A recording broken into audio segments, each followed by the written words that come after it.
Bismillahirrahmanirrahim.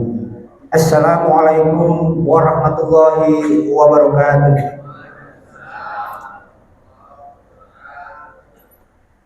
Alhamdulillah walladzi arsala rasulahu bil huda wa dinil haqq liyudhhirahu 'ala dini kullihi wa kafa billahi syahida. Asyhadu an la ilaha illallah wahdahu la syarika lah wa asyhadu anna sayyidana wa maulana Muhammadin wa ala alihi wa sahbihi ajma'in, amma ba'd. Para jamaah salat subuh yang semoga dimuliakan oleh Allah. Alhamdulillah pada kesempatan ini Allah masih berikan kita nikmat iman, Islam, nikmat sehat, umur panjang. Kita bisa hadir dalam rangka menjalankan salah satu kewajiban kita, yaitu sholat subuh berjamaah. Semoga kehadiran kita ini akan membawakan keberkahan buat kita semuanya. Bapak Ibu sekalian, baru saja kita memperingati turunnya Al-Quran yang dikenal dengan Nuzulul Quran. Saya akan sedikit membahas masalah Quran. Inna anzalnal Qur'ana Arabiyyan. Sesungguhnya aku turunkan Quran itu dalam bahasa Arab. Nah, bicara masalah bahasa Arab berarti kita harus belajar masalah lugah. Kita bicara masalah makhraj, karena kita itu bukan orang Arab. Ta'limil lughatil arabiyyah linatiqi bi ghairiha. Kita belajar bahasa Arab kepada orang yang bukan Arab. Ada kasus contoh, ini kejadian nyata. Ada kawan saya, sebut saja namanya Razak. Suatu ketika, berhubung dia baru di lingkungan yang baru, dipanggillah namanya itu bukan Razak manggilnya, tapi Rojak. Ketika dipanggil Rojak, Mas Rojak, bukan Ustadz Rojak yang Ustadz kita ya, Mas Rojak, dia nggak nengok.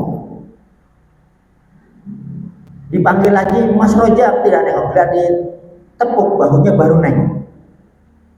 Kok dipanggil tidak menyahut? Kenapa? Nama saya bukan Rojak, tapi Razak. Akhirnya singkat ceritanya ini, dua-duanya menghadap saya,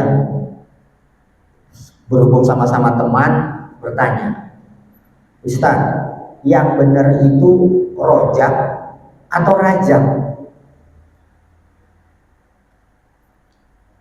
Saya berkata, mau jawaban singkat atau yang sedikit panjang? Saya lihat itu di buku-buku terjemahan Arab Latin itu nggak ada tulisan roh, tapi dia tulisannya adalah ra. Kenapa harus orang itu membacanya roh? Bapak Ibu sekalian, perlu kita pahami dalam huruf hijaiyah yang kita kenal, itu pengucapan cara melafadzkan huruf hijaiyah hanya dua. Yang pertama adalah infitah, yang kedua adalah itbah. Apa itu infitah?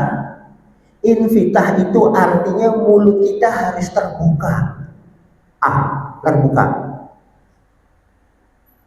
A, ba, ta, sa, ja, za, itu harus terbuka. Sementara itbah itu adalah arti itu mengumpul. Mulut kita, bibir kita itu mengumpulkan. Dan huruf itbaq itu hanya ada 4. Selain itu adalah infitah. Apa itu huruf itbaq? So, do, to, zo. Selain itu harus terbuka.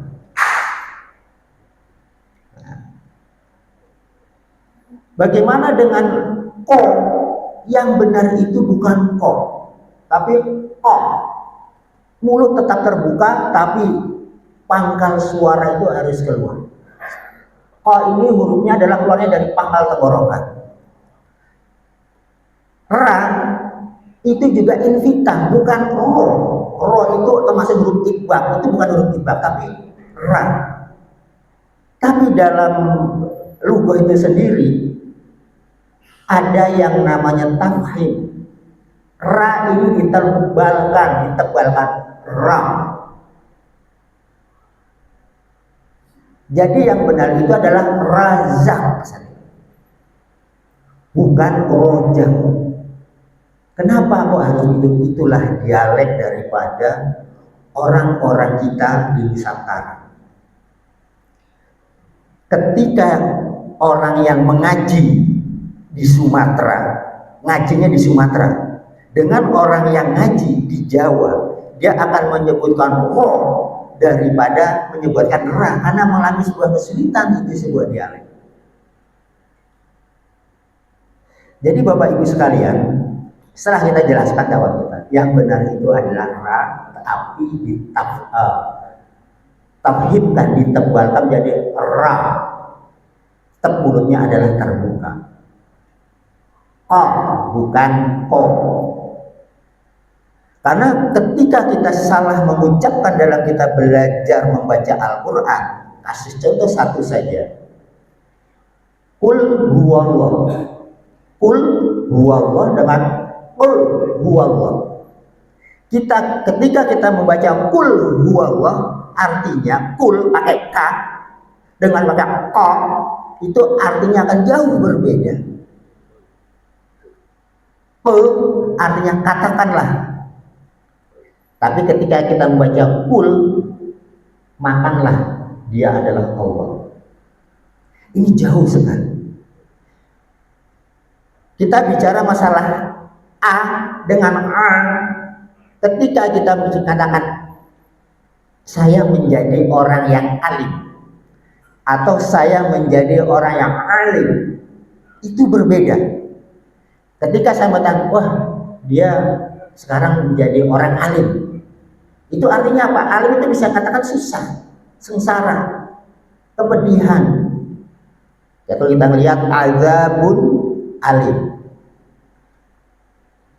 yang benar apa? Pakai a, dia menjadi orang yang alim. Orang Jawa susah mengucapkan alim, maka dia mengatakan ngalim.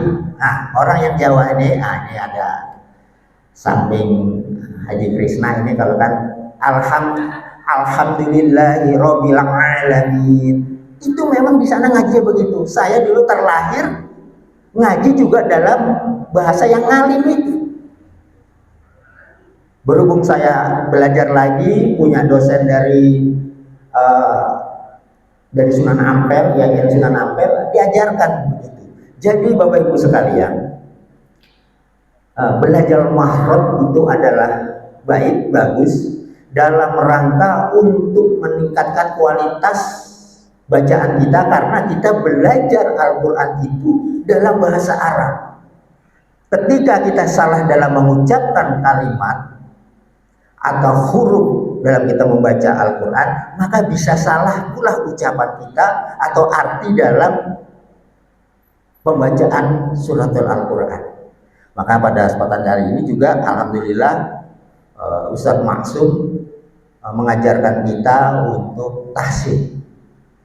Tapi ada juga pengalaman unik. Dulu awal-awal Masjid Al-Ikhlas ini berdiri, ada tahsin yang dilakukan oleh kawan-kawan kita dari Dewan Dakwah. Bagus tujuannya untuk perbaiki bacaan kita. Nah, pada waktu itu kita buka Bapak Ibu sekalian, kenapa dulu saya nggak ikut tahsin? Peserta terakhir itu ada 3 yang ikut tes sebelum mau masuki kelas apa. Yang pertama adalah Pak Yudi Utomo, yang kedua Ustadz Lukman, yang ketiga saya. Ngetesnya di sini di dalam, satu-satu dipanggil untuk dites kira-kira mau masuk tahsin 1, tahsin 2. Nah, pertama Pak Yudi udah keluar, yang kedua lagi Ustadz Lukman keluar, giliran saya yang ketiga masuk ke dalam. Nah, yang di dalam gimana? Seperti saya tidak aneh dengan dia tidak menjawab saya Ustadz, nggak tahu kalau saya Ustadz. Saya nggak aneh dengan bapaknya, pernah sering lihat ya. Lihat di mana? Di Dewan Dakwah. Iya, saya tahun 90-an itu saya aktif di sana, sering ke sana. Nah, itu ngaji dan lain sebagainya. Ya sudah, sekarang saya tes aja, saya masuk tahsin 1 atau tahsin 2. Akhirnya Ustadz siapa dulu? Saya nggak berani Pak. Ya, kenapa nggak berani? Tes aja nggak apa-apa. Saya ikhlas kok. Sama seperti Ustadz Lukman. Kita ini manusia, ada kesalahan, ada kelemahan, ada kekurangan. Kalau mau diperbaiki, perbaiki saja lah. Nggak apa-apa. Nggak jadi. Sudah Pak, nggak jadi saya. Akhirnya saya berhubung nggak adanya jelas kelas tahsin 1 atau tahsin 2, ya sudah saya jadi. Jadi kembali lagi Bapak Ibu sekalian, ini pengalamannya. Ketika kita belajar Al-Quran, belajar dengan sesungguhnya, jangan sampai lubuk kita, ucapan kita dalam membaca Al-Quran itu tidak tepat, tidak pas, karena kalau tidak tepat dan tidak pas, artinya pun akan berbeda. Ketika mungkin arti kita akan berbeda, ketika kita berdoa, mungkin doanya tidak akan sampai. Karena yang dimaksud kita itu berbeda dengan apa yang dimaksudnya dalam Al-Quran.